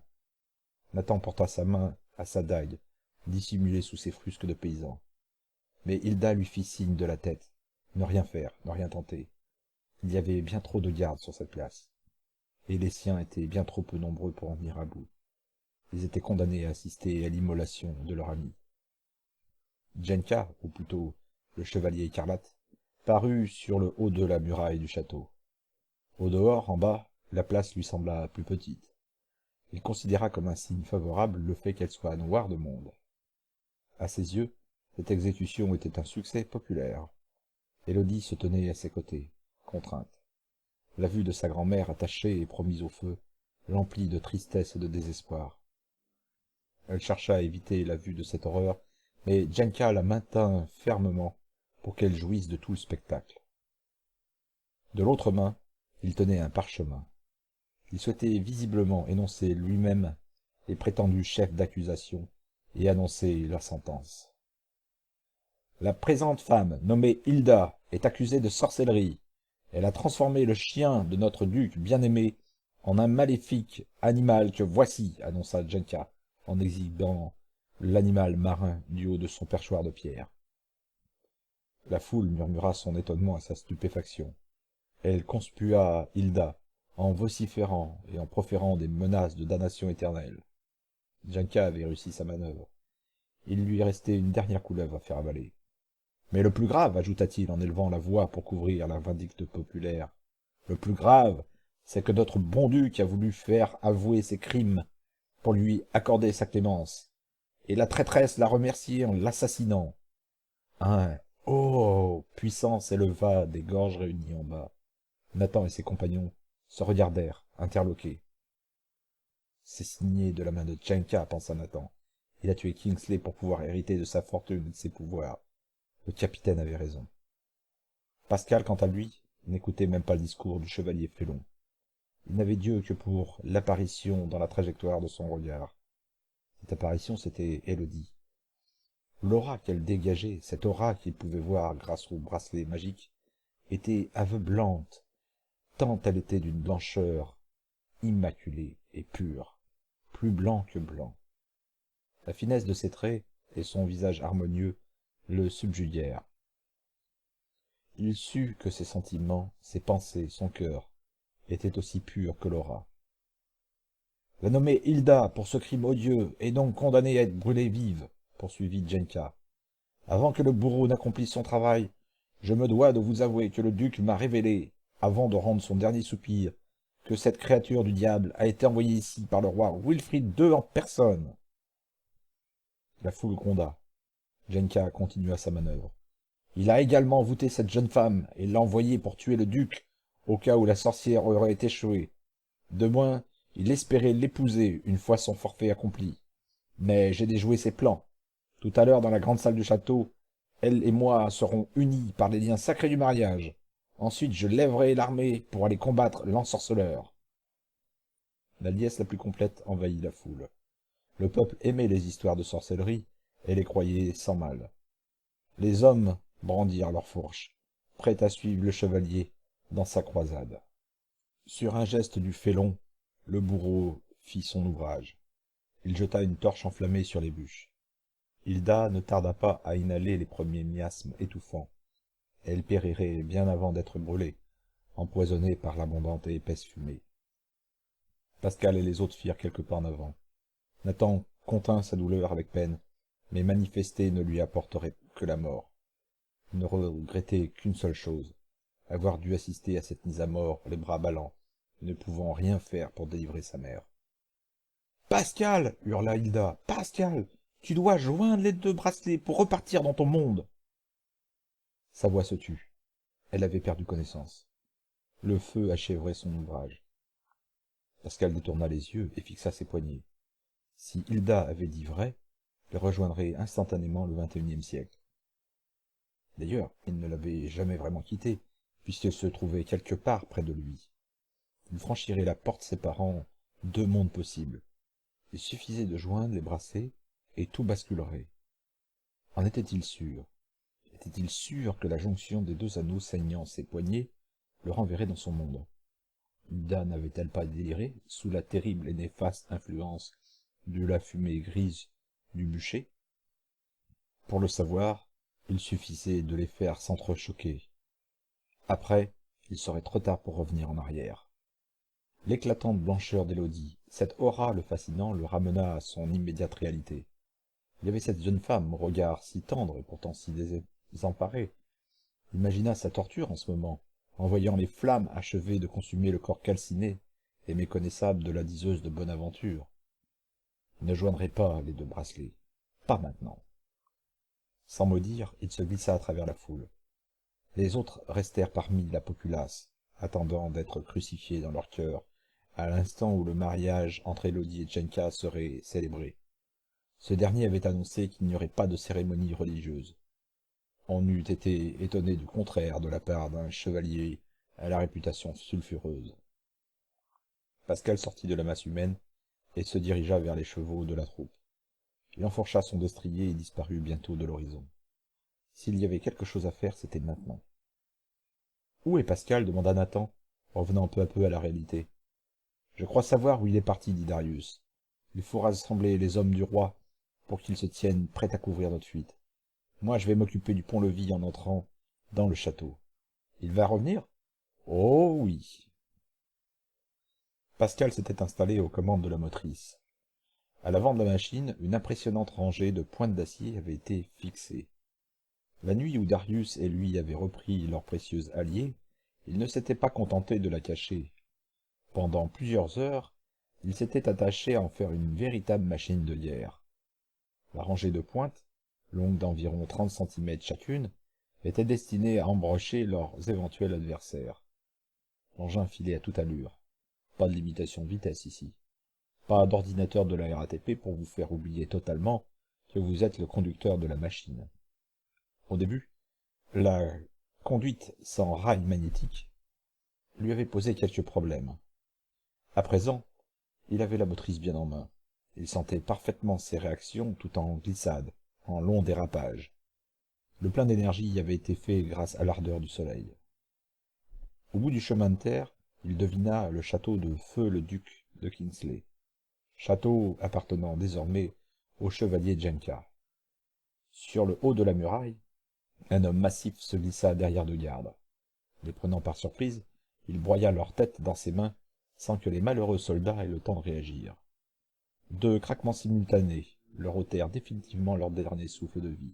Ils s'écroulèrent. Dans sa chute, l'un des gardes laissa échapper sa lance. Darius se précipita pour la saisir, mais elle lui échappa. Il la vit plonger vers le sol. Elle se ficha dans la terre, juste sous le nez d'un groupe de gardes. Ils levèrent la terre et aperçurent Darius, pris au piège sur l'étroite bande de muraille. Ils donnèrent l'alerte. La procession qui s'était formée pour entrer dans la grande salle, avec à sa tête Jenka et Élodie, surveillée de très près par Titien Brachus, interrompit sa courte marche. Jenka aboya ses ordres. À la vue du lutteur, le cœur d'Élodie fit un bond. Ses amis ne l'avaient pas oublié. Par contre, si Darius était seul, il risquait d'éprouver les pires difficultés pour s'en sortir. Le pont-levis s'abaissa rapidement. Darius avait réussi. Afin de le récompenser pour sa hardiesse, les hommes de Jenka lui décochèrent plusieurs volées de flèches. Il se protégea tant bien que mal avec les deux boucliers des défunts gardes. Dehors, sur la place publique, Pascal stabilisa son engin. En voyant Darius, seul sur la muraille, essuyant le feu nourri de flèches de l'ennemi, il se précipita hors de sa cabine de pilotage et lança son pistolet électrique à son compagnon situé une quinzaine de mètres plus haut. L'arme retomba. Darius n'ayant pu la saisir. Pascal fit une nouvelle tentative et cette fois-ci, elle réussit. L'intensité des éclairs avait été réglée au minimum et lui permettrait de tirer de nombreux coups non mortels, mais dangereux. Les tirs de Darius surprirent et déroutèrent les hommes de Jenka. Il fit mouche à plusieurs reprises. Pascal pénétra dans l'enceinte du château par l'entrée principale, survolant le pont-levis abaissé, à toute allure. Au passage, il renversa et embrocha plusieurs gardes, tentant de se mettre en travers de son chemin. « La machine !» hurla Jenka, reconnaissant la source de ses malheurs et l'objet de ses convoitises. « Regarde, sorcier, elle fonctionne! Et toi qui pensais que la machine nous servirait bien moins que ta prétendue magie !» La confusion la plus totale balaya la cour du château. Nathan, le reste de la troupe et les hommes du roi sortirent les armes dissimulées sous leur harde de paysans. Ils déclenchèrent les hostilités. Pascal avait actionné la sécurité de la motrice. Il était le seul à pouvoir la réactiver. Il dégaina son sabre et se jeta dans la bataille. Il fallait faire vite. Élodie échappa à la surveillance de ses geôliers et en profita pour fuir en direction de la rame. Mais Titien Brasius lui emboîta le pas pour lui planter une lame empoisonnée dans le dos. Élodie trébucha et s'étala de tout son long sur le sol. Elle se retourna et vit le sorcier se précipitant sur elle pour la transpercer de sa lame effilée. Sa course fut stoppée par le sabre de Pascal. Il s'enfonça dans son bas-ventre. L'homme ne mourut pas tout de suite. Il proféra des menaces de malheur, marmonna des incantations pour tenter d'appeler les forces du mal et de jeter un sort au chevalier hardi.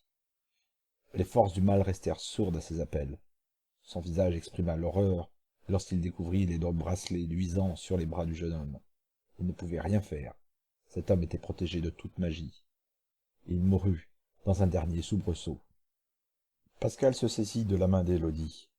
Un bref instant, leurs regards se croisèrent.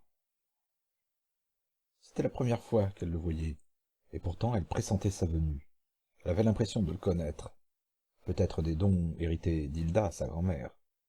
Elle était incapable de détacher ses yeux de ceux de la jeune fille, tant il était ébloui par sa candeur et sa beauté. Pourtant, ils coururent tous les deux vers la rame de métro les attendant. Les autres s'étaient déjà rapprochés, attendant le signal de Pascal pour pénétrer à l'intérieur, lorsqu'il déclencherait l'ouverture automatique des portes. Le repli général fut déclenché. Darius, posté près du pont-levis, attendait le passage de ses amis pour monter à bord de l'engin. Pascal et Élodie entrèrent dans la cabine. Il verrouilla la porte et déclencha rapidement l'ouverture des portes gauches. Ses amis s'y précipitèrent. La rame démarra en trombe, fit un demi-tour glacier, renversa au passage le chevalier Jenka. Ah, dommage que je n'ai pas réussi à l'embrocher, pensa Pascal, amer de ne se pas être débarrassé de cet infâme traître. La rame fila vers la sortie. Darius grimpa dans la rame, non sans avoir lâché quelques rafales d'éclairs électriques dans la masse de soldats. Derrière, Jenka s'était relevé. Il donna l'ordre de se mettre en selle pour se lancer à la poursuite des ravisseurs. Il réalisa l'impossibilité d'appliquer l'ordre lorsqu'il vit la rame accélérant brutalement. Elle s'éloigna très rapidement, probablement 3 à 4 fois plus vite que ne le pouvait faire le plus rapide de ses destriers. Il abandonna son projet de vengeance immédiate. « Soldats, officiers, préparez vos armes, qu'on aille chercher les béliers, les échelles, que l'on prépare les catapultes et s'use à l'ennemi. Demain matin, nous marcherons sur Pernidor, et demain soir, nous mangerons dans la salle royale après avoir tranché la tête du roi Wilfrid. » Au début de l'après-midi, Pascal et ses compagnons avaient trouvé refuge à Pernidor. Quelle ne fut pas la surprise du roi lorsqu'il les vit arriver sur une monture aussi étrange que la rame de métro. Il crut découvrir une création du malin. Pascal lui expliqua qui il était, comment il était arrivé ici, et comment cette machine allait leur servir pour se défendre de l'attaque imminente de Jenka. Aussi incroyable que cela pouvait paraître, le roi Wilfrid fit confiance au chevalier. Il lui confia aussitôt le soin d'organiser, en collaboration avec ses stratèges, la défense du château. Pascal entreprit de renforcer la structure de la motrice, de la hérisser de pointes acérées de part et d'autre de la carcasse métallique de la machine, pour la rendre encore plus efficace, donc encore plus meurtrière. Les catapultes royales serviraient à la défense. Leur portée était environ 200 mètres. Au lieu des traditionnelles pierres lancées pour enfoncer les épais remparts des fortifications, il fit mettre des cruches que l'on remplirait au dernier moment d'huile aux d'eau bouillante. Se rappelant de ces sons d'histoire, quelques catapultes enverraient des essaims d'abeilles emprisonnés dans des cruches. Ainsi il espérait semer la panique parmi l'ennemi. Mais le reste des armes était rudimentaire. Ici, pas de laser, ni même de quoi fabriquer des bombes, des obus. De toutes les façons, il en aurait bien été incapable. Il ne disposait que du pistolet électrique, ce qui était bien maigre pour contenir une armée de plusieurs milliers d'hommes. Alors il faudrait compter sur le courage, la bravoure et la ténacité. La tactique primerait sur l'attaque brute et irréfléchie, menant des milliers d'hommes à la mort, comme elle se pratiquait à l'époque moyenâgeuse. La route principale menant à Perdinor était légèrement encaissée entre deux collines. Les archers se placeraient donc derrière chaque colline et décocheraient leurs volées de flèches du haut de celle-ci, surprenant ainsi les troupes de Djenka. Ils avaient ordre de ne le faire qu'une fois les troupes entièrement engagées dans le corridor, ceci afin de mieux les prendre dans une souricière. Ensuite ils déverseraient des rochers pour leur ôter tout moyen de battre en retraite, et continueraient leur feu croisé de bois et d'acier pour les empêcher de fuir. Il fallait par-dessus tout trouver le moyen de tenir Djenka à distance du château. La bataille devrait se dérouler et se gagner à l'extérieur des murs, pour préserver les forces vitales se trouvant au château. Le soir venu, quand tout fut préparé, nos héros s'accordèrent un repos bien mérité. Pascal s'entretenait encore avec le roi Wilfrid, pesant bien toutes leurs chances de victoire. « Je ne pensais pas avoir faire la guerre, chevalier, lui dit Wilfrid. Je redoutais ce chevalier bien plus que le duc lui-même. Les événements me montrent que j'ai eu raison. Y a-t-il autant de violence dans ton monde, chevalier? La violence est partout, majesté, dans les rues, dans les esprits, dans les images du monde entier que l'on nous montre. Je crois que la violence est un trait de caractère propre à l'homme. Ce qui est grave, c'est que contrairement à l'animal, la violence humaine est gratuite. L'animal tue pour se nourrir. L'homme tue pour le plaisir. Mon monde est rempli de gens comme Djenka. Il est aussi rempli de gens qui suivent, qui admirent ceux qui expriment la haine de l'autre dans leurs propos. Ces gens-là sont aussi coupables que leurs chefs. Que font ceux qui refusent la violence? Comment se défendent-ils? Malheureusement, majesté, ceux qui refusent la violence répondent à la violence par la violence. Mon monde n'est pas différent du vôtre. On peut aimer la paix plus que tout et être obligé de faire la guerre au nom de la paix. User de violence pour arrêter la violence. Et il y a souvent un vainqueur et un vaincu. Le vainqueur a souvent la malheureuse idée d'humilier le vaincu. Et en ce dernier germe alors l'idée d'une possible vengeance. Même si ce n'est pas lui qui accomplira le geste, il transmettra sa haine à ses descendants, ou à ses partisans. Je me demande parfois s'il ne faudrait pas une guerre où il n'y aurait ni vainqueur ni vaincu, où les deux parties en viendraient à cesser les combats, faute de combattants, ou comprenant enfin que la violence annihile la violence et que cela ne sert à rien. Alors peut-être, peut-être seulement alors, s'établirait une paix durable. Mais pour combien de temps? Seulement le temps qu'on oublie pourquoi on s'est fait la guerre, et cela reprendrait un jour ou l'autre. Alors, s'il existe d'autres mondes où se trouve l'homme, ils doivent ni être meilleurs ni pires, différents, mais avec la violence omniprésente ou sous-jacente. Je le crains fort, majesté. Demain nous essaierons de faire au mieux, chevalier. Si nous mourrons, ce sera avec le souvenir d'avoir tout fait pour préserver le monde de la folie furieuse de ce chevalier. Je vous souhaite une bonne nuit, majesté. Qu'elle vous apporte sérénité et lucidité. Le roi se retira dans ses appartements. Pascal demeura quelques instants au balcon de l'antichambre, alors que dehors, la nuit enveloppait les formes dans son noir linceul. Une nuit de ténèbres, comme les ténèbres, où risquait d'être plongé ce monde, si Djenka parvenait à ses fins. Pascal sentit les pas légers d'une personne se rapprochant de lui. Il tourna la tête et vit le visage enchanteur d'Élodie. « Chevalier » murmura-t-elle. « Que puis-je faire pour toi, Élodie ?»« Oh, rien. C'est moi qui aimerais vous remercier. »« Me remercier, mais pourquoi donc? Vous m'avez sauvé d'un destin tragique aujourd'hui. Sans vous, je serais aux mains de cette créature du mal qu'est le chevalier écarlate. Si je l'avais pas fait, Darius, Nathan ou un autre l'aurait fait. Personne n'aurait permis une telle union contre nature.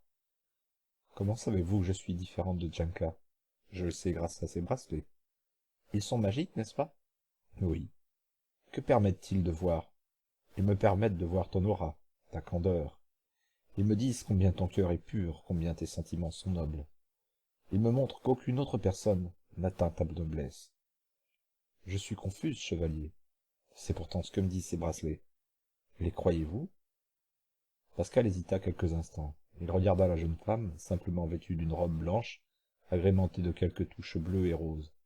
Ses cheveux longs étaient attachés par un ruban blanc, formant ainsi une queue de cheval. Deux ou trois mèches rebelles blondes, naturellement bouclées, cendrées, comme la couleur de la lune se levant au bord de l'horizon, pendaient le long de ses joues.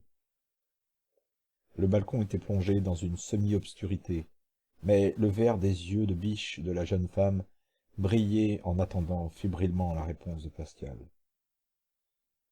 Je ne crois pas ce que disent ces bracelets, finit par lâcher le chevalier hardi. Élodie fut décontenancée, triste et déçue. Humblement, elle baissa son regard. Pascal n'en entendait pas moins, incapable de soutenir l'envoûtement et l'embrasement que provoquaient en lui ces tisons ardents. Non, Élodie, je ne crois pas ce que disent ces bracelets. Je crois que c'est bien en dessous de la vérité. Je crois que tes sentiments sont bien plus purs que cela. Élodie releva doucement la tête. Elle sourit. Ton charme est infini, et cet infini grandit lorsque ton sourire éclaire ton visage. Je lis le bonheur de mes mots dans tes yeux rieurs d'une jeune femme innocente. Pascal, osa la jeune femme, je, je me sens comme emporté par les flots rugissants d'un peuple puissant. C'est irrésistible. Je m'en veux de causer un tel trouble dans les eaux si pures et si calmes de ton cœur, Élodie. Non, c'est merveilleux. Je n'ai jamais senti mon cœur battre avec autant de vigueur. C'est comme si toutes mes forces m'abandonnaient et se joignaient pour faire battre uniquement mon cœur. C'est l'amour, crois-tu? Tu éprouves un sentiment particulier pour moi, Élodie? Dès l'instant où ta main rejoint la mienne pour me mener loin de mon cauchemar. Élodie. La jeune femme s'était rapprochée, imperceptiblement, petit à petit. Elle ressentait le souffle chaud de Pascal le long de son front. Elle le désirait plus près. Elle se leva avec tendresse dans ses bras et se retourna, son dos contre la poitrine du chevalier. Le souffle chaud glissa alors le long de sa gorge, tandis qu'elle fermait ses yeux pour mieux écouter les choses merveilleuses que lui contait son cœur.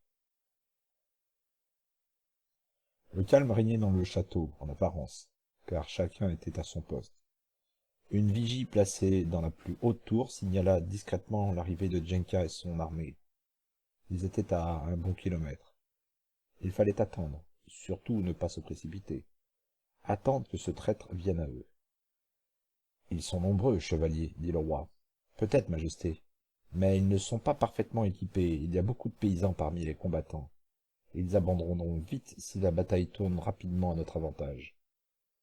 La colonne approchait. Les archers patientaient de l'autre côté des collines, prêts à décocher une pluie de flèches acérées. Pascal donna le signal grâce au reflet d'un simple miroir. Les archers se découvrirent, visèrent et tirèrent. Ils n'étaient que 200, de part et d'autre, mais leur action fut déterminante. L'ennemi fut surpris, désorganisé. Les flèches pénétrèrent les hommes avec succès. Ils tentèrent de s'échapper. Un autre signal de Pascal, et les rochers dévalèrent le long des pentes. Ils écrasèrent au passage quelques-uns qui avaient réussi à battre en retraite. Rapidement le passage fut barré. Certaines catapultes de l'ennemi, tirées par les paysans, en arrière-garde, furent mises hors d'usage par les éboulements de terrain. Pris au piège, Jenka et sa troupe n'avaient plus le choix. Sortir de cette souricière en se ruant sur Pervidor. Ils foncèrent à l'assaut du château. Arrivé aux abords de la capitale, Pascal regarda en contrebas et donna l'ordre aux hommes préposés aux catapultes de lâcher leurs projectiles sur l'ennemi.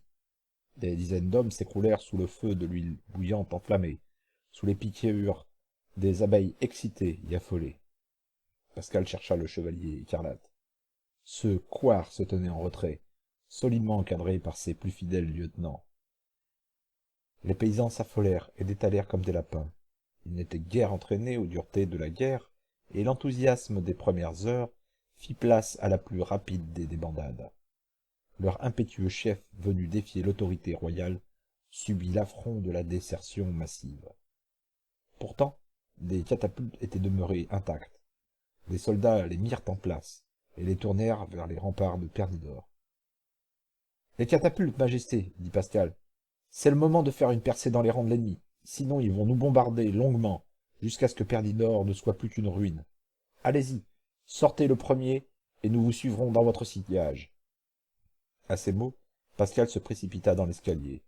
Il descendit les marches 4 à 4, sauta les dernières et gagna la motrice. Il entra dans la cabine, mit l'engin sous tension. Les moteurs en marche, la motrice s'éleva au-dessus du sol. Les hommes du roi s'abritèrent derrière la machine. 300 hommes. Pas un seul à cheval, juste munis de simples cottes de mailles pour accroître leur manœuvrabilité, armés d'épées ou de haches légères. Certains étaient montés dans la rame de métro, une cinquantaine peut-être. Ils se tenaient fermement aux mains courantes, car Pascal les avait prévenus qu'ils allaient être secoués. Le pont-levis tomba lourdement. La rame s'engouffra dans l'ouverture, soulevant un tourbillon de poussière. Les hommes se précipitèrent derrière. En face, Jenga donna l'ordre d'entrer dans le château par l'entrée principale. Il se tenait toujours en retrait, flairant un autre piège. Pascal déboula sur l'ennemi. Les corps volèrent dans tous les sens. Certains restèrent embrochés sur les pointes d'acier. L'apparition de la rame et les chocs qu'elle provoquait sema la panique parmi les soldats ennemis. La vitesse de la motrice décrut peu à peu, ralentie par les corps qu'elle percutait. Pascal tenta de se diriger vers Jenka. En abattant la tête, le corps devrait se rendre. Mais Jenka, ce pleutre, se protégea et évita consciencieusement les trajectoires de Pascal. Il arrêta alors la motrice. Ses passagers sortirent et passèrent à l'attaque. Ils étaient suivis par le reste des hommes du roi. Pascal fit de même. Aux côtés du roi Wilfrid, il transperça ses ennemis. Comme prévu, l'armée royale, bien qu'inférieure en nombre, se battait beaucoup mieux que les hommes de Jenka, engoncés dans leurs carapaces métalliques et juchés sur leurs chevaux. Un grand nombre d'entre eux, d'ailleurs, mit pied à terre et tenta de se débarrasser des armures. Mais, à 2 contre 1, ils ne parvenaient pas à battre les soldats du roi, plus libres de leurs mouvements. Ils avaient trop tardé. La bataille fut rude et les morts tombèrent de part et d'autre. Quelle que soit l'issue du combat, cet affrontement coûterait cher en vie humaine. Le sabre de Pascal trancha, glissa, virevolta, s'abattit vif comme l'éclair. Il se rapprocha lentement de Jenka, qui s'était débarrassé de tous ses effets. Armé d'une épée légère, il sema la mort dans les rangs royaux. Le roi le reconnut. « Maudit traître! Tu vas payer pour tous tes crimes !» hurla-t-il en se précipitant sur lui, se frayant un chemin à la force du glaive.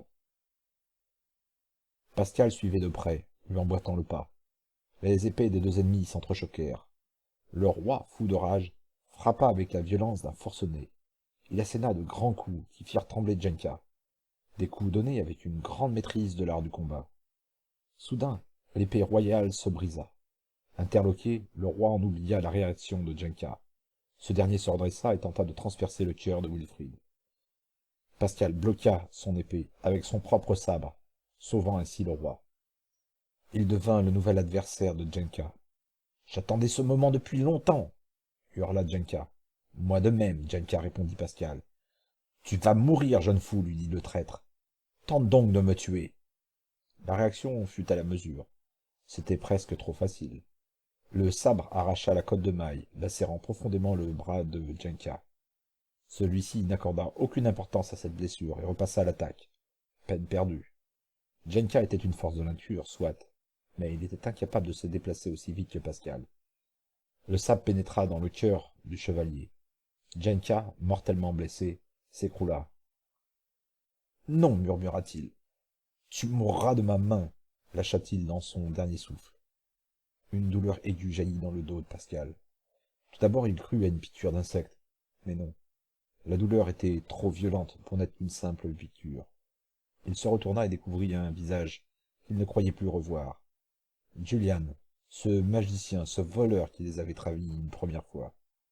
Darius lui fit voler la tête, ne lui laissant pas le temps de plonger une seconde fois son poignard dans le dos de Pascal. Ce dernier s'écroula. La bataille était terminée.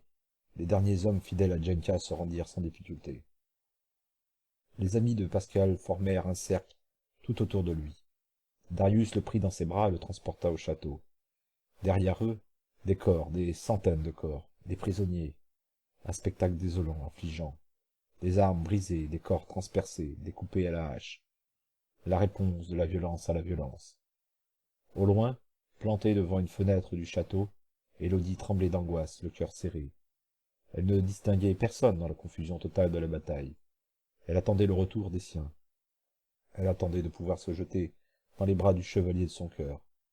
Mais soudain elle comprit. L'espoir, le fol espoir qui était né en elle, allait se briser. Le corps sans vie porté par des hommes était celui de Pascal, inerte. Chapitre 10. Le dernier voyage. Pascal était étendu sur un lit.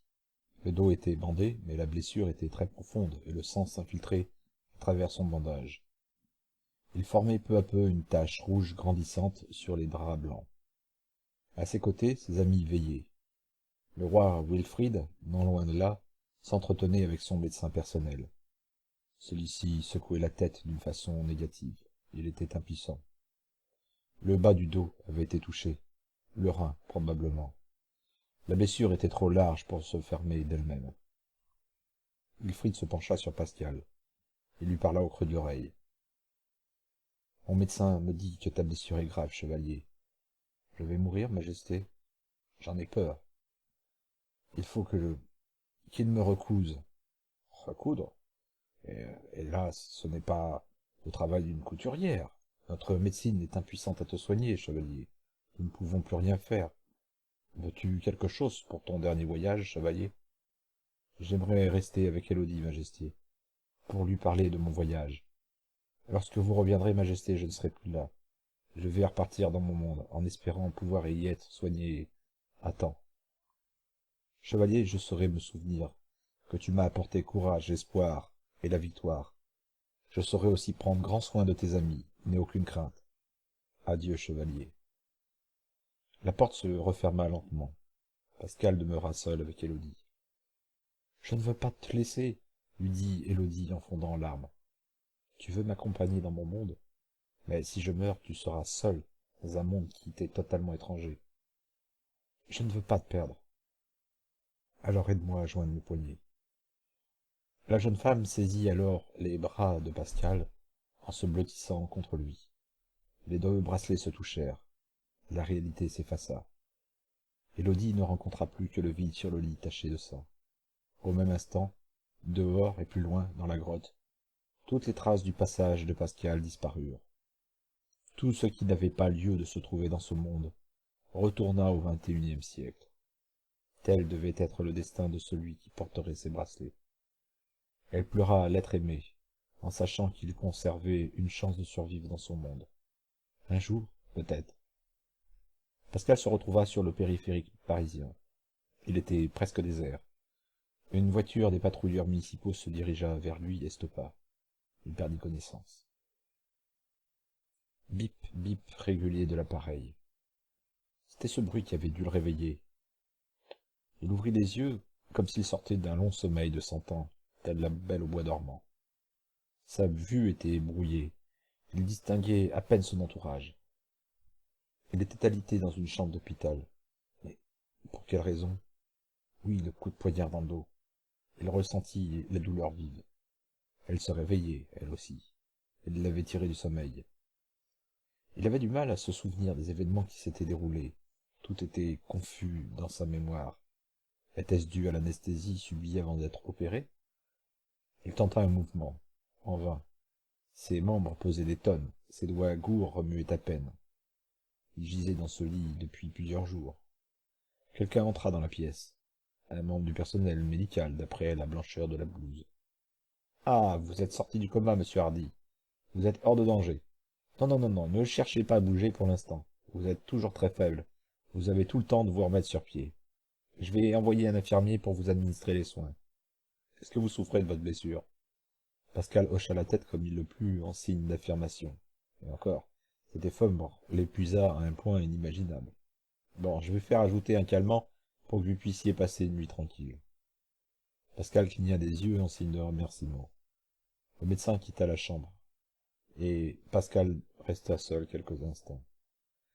Il songea à Élodie, restée quelque part, seule, pas très loin, mais dans un monde parallèle.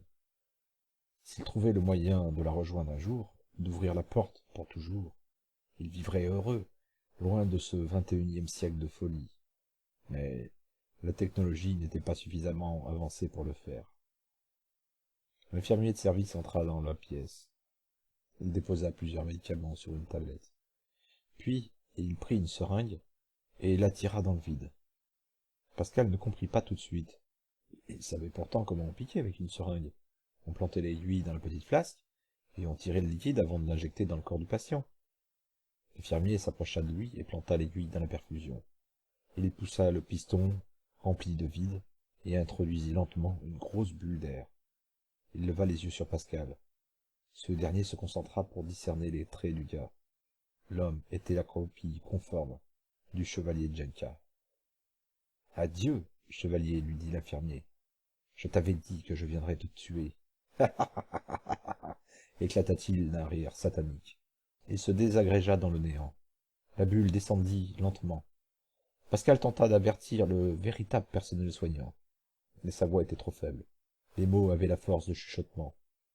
Arracher la perfusion était irréalisable. La bulle entra dans le poignet. En quelques secondes, il ressentit l'étouffement, comme si quelqu'un pressait un oreiller sur sa bouche. Il mourut. Quelques secondes plus tard, le médecin, accompagné d'Antoine Potier, le détective venu interroger le seul témoin d'un fait mystérieux, entra dans la chambre précipitamment. Ce ne fut que pour constater la mort de Pascal Hardy. Épilogue. Pascal Hardy était toujours immobile, les yeux clos. Dans la chambre, un homme cria « Coupez !» Pascal ouvrit les yeux et se retrouva entouré de nombreuses personnes. « C'est bon, les enfants, c'est dans la boîte. On va cembrer le champagne, dit le réalisateur. « C'est bon? Tu veux pas refaire la scène ?» demanda Gérard Depardieu en se relevant. « Non, répondit Alain Corneau. C'était bon, c'était très bon. T'as été parfait, Gérard. Il y avait toute l'intensité qu'il fallait. Allez en route pour le César de la meilleure interprétation masculine. J'en suis sûr. Eh, pourquoi pas? Après tout, il faudra bien qu'il récompense un film fantastique un jour. Je compte sur toi pour les émissions télévisées et la promotion du film. Bien sûr, Alain. Mais au fait, est-ce que t'as enfin trouvé un titre à ce film? Je sais pas encore, j'hésite. Je pense que finalement j'appellerai ce film Le tunnel de l'impossible.